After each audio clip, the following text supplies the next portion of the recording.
Hi there, welcome to another episode of Property Talk with Terrence. We have all heard it before. We all have a real estate agent friend that says, hey, your investment property is non-performing. Why don't you take profit and, change it to a performing property? Or it's getting a bit undervalued, or, it's suffering from property stagnation. Why don't you sell it and, change it to another property? But how do you know whether you should be doing that?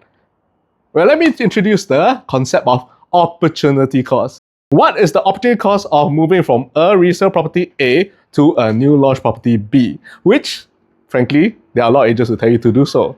How do we quantitatively again analyze this?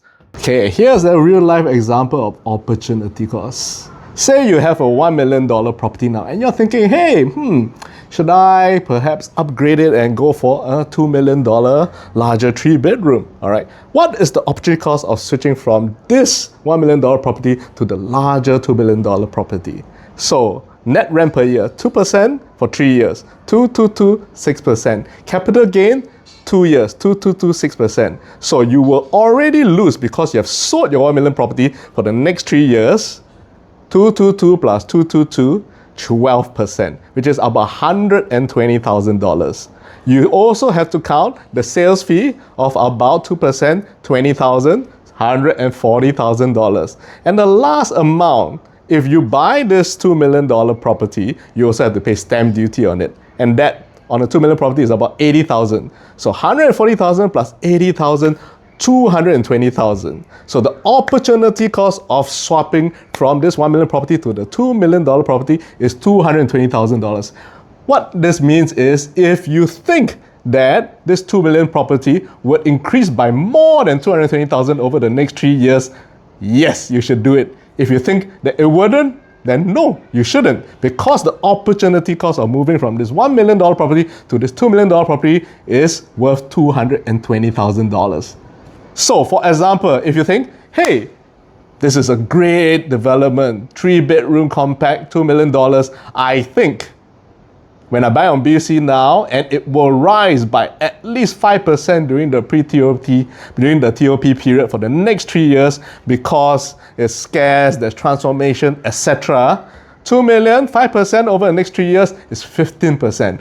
15% on 2 million is $300,000. Now, is this then a good buy and should you do it? 300,000, is it larger than 220,000? Yes, and hence it is better than 220,000 and you should make the swap. And that is the concept of opportunity cost.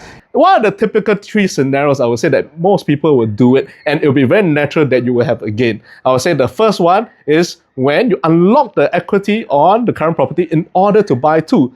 If you do buy 2, very naturally, your capital value of the 2 investment properties will be larger. And I think usually in most cases, it will be a net positive result. Second one, if it's a real non-performing property. So notice in the case I was talking about properties that track inflation very nicely at the rate of 2%, there are some properties that actually lose value.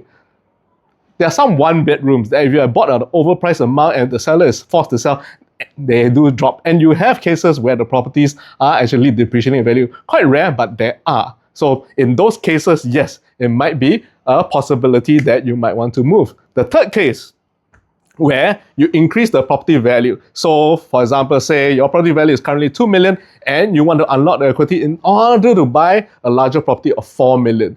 The numbers then, I believe, will also naturally make sense to cover the 18% spread of a loss of 3 years over the first current value of the property. So there you go.